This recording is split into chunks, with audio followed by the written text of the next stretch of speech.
Luego, por otro lado, el Premio Nobel de Medicina que descubrió el virus del SIDA, Luc Montagnier, él mismo reconoce que dentro del código genético de este nuevo coronavirus hay dos proteínas, dos cadenas proteicas insertadas del virus del SIDA, del VIH. Entonces, él mismo también reconoce que eso es imposible, que se mezclen estos dos virus en el mundo animal si no han sido tratados por laboratorio.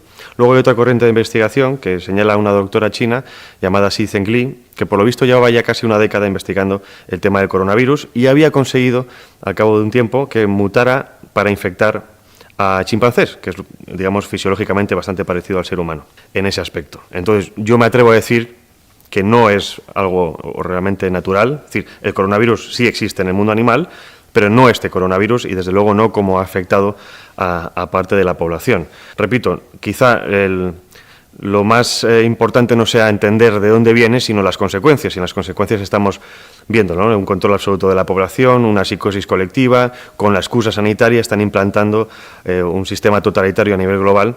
Aunque pensemos que esto no ha sido algo humano, está claro que ha sido aprovechado por los poderes fácticos para dar un salto hacia adelante en eso que llamamos el nuevo orden mundial. Sin duda, hemos visto las medidas que se han tomado, en muchos países tarde y mal, pero está claro que, al menos a mí lo que me llama la atención es cómo todo el mundo ha sido confinado en sus hogares durante meses, algo que no había pasado nunca en la historia de la humanidad, ni siquiera con las peores enfermedades. Y luego lo estamos viendo en España, las medidas que se han tomado, este estado de alarma prolongado, que ha violado todo tipo de libertades, la imposición de ciertas leyes totalitarias, el control de la libertad de expresión, y en el fondo lo que estamos viendo es una subversión política, un golpe de Estado blando, por así decirlo, con el objetivo de que, al menos partidos que estuvieran en el poder, sirviendo a esos poderes fácticos globales, poco a poco están haciendo el Estado a su imagen y semejanza. Eso es puro totalitarismo. Cuando el Estado es absorbido por un partido, está claro que hay algo mucho más de lo que nos están contando. Y lo que estamos viendo es precisamente eso.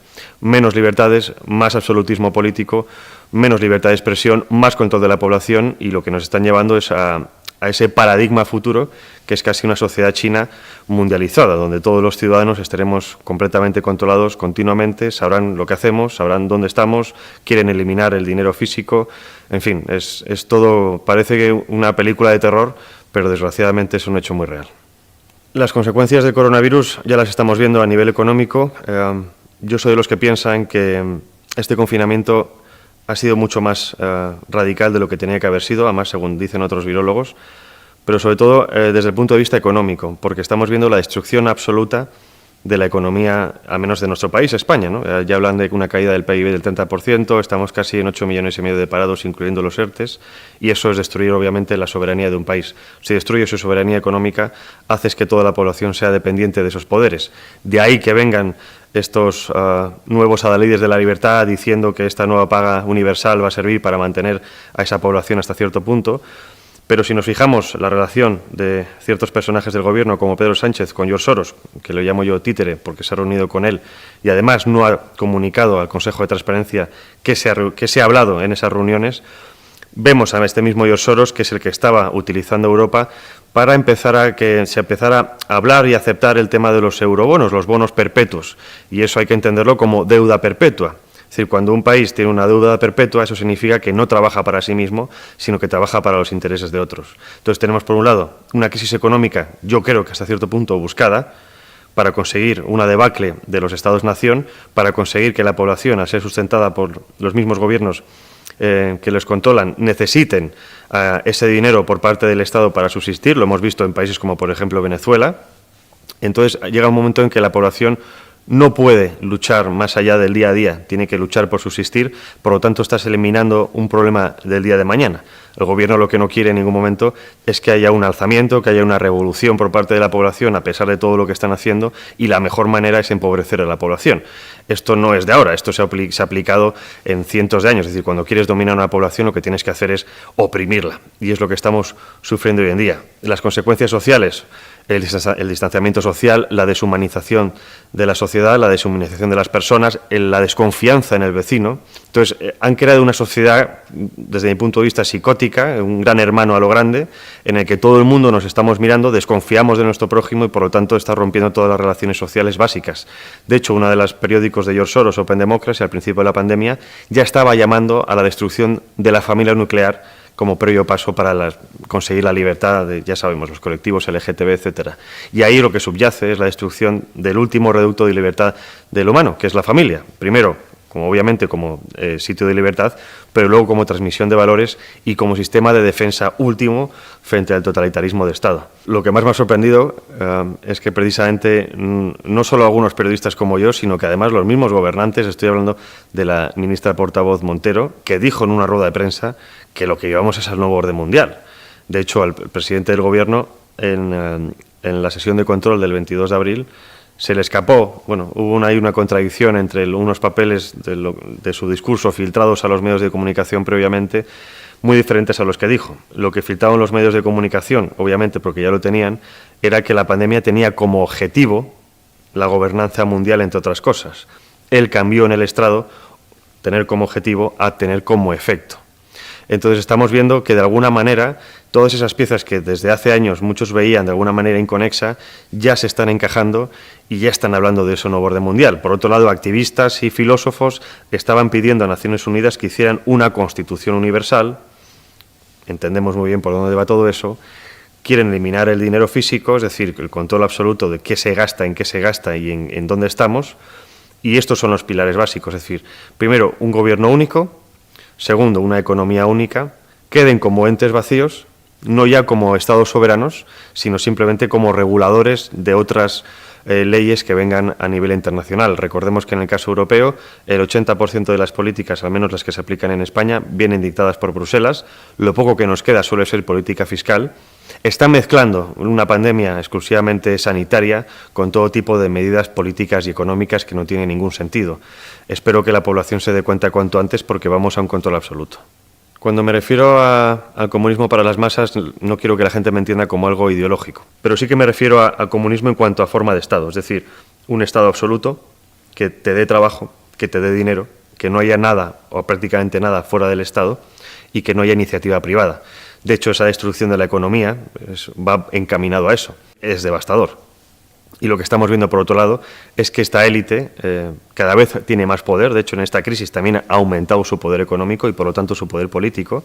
Entonces, de alguna manera, lo que están haciendo es, o van a conseguir, es eliminar la sociedad, la clase media, depauperarnos a todo el mundo, conseguir que esa clase baja sea prácticamente universal. Y haya tres escalafones. Por un lado, la población civil.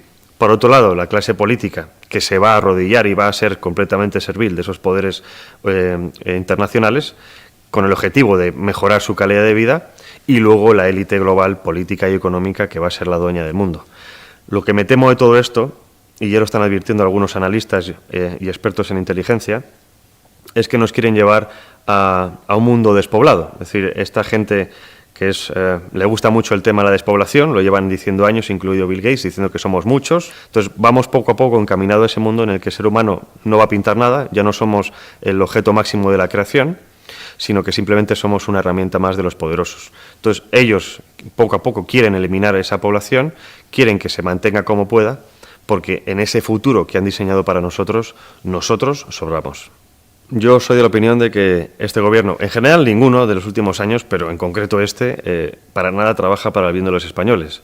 Pedro Sánchez es el títere de George Soros, de hecho lleva trabajando años en su entorno, colaboró con el National Democratic Institute, financiado por la Open Society Foundations, se reunió con él de manera secreta, fuera de agenda pública, nada más llegar al gobierno, y cuando se considera secreta significa que hay algo que ocultar. Obviamente entendemos que estos personajes están trabajando para otros intereses. Pedro Sánchez también se reunió hace unos años con Bill Gates, de ahí entendemos que hace poco diera una subvención de 125 millones de euros al proyecto de vacunación universal que pretende este multimillonario, y luego vemos que va un poquito en la línea de esta gente internacional. Pedro Sánchez fue el primero en pedir esos bonos perpetuos, al mismo tiempo que también George Soros lo recomendaba. Entonces, en política no hay nada fortuito, no hay nada casual. Todo está hecho por un algo y un porqué. Entonces, si vemos cómo, por un lado, tenemos a los think tanks y personajes grandemente influyentes avisando de ciertos temas, pero después vemos a políticos como Pedro Sánchez aplicando esos temas de alguna manera, entendemos que hay una relación cercana.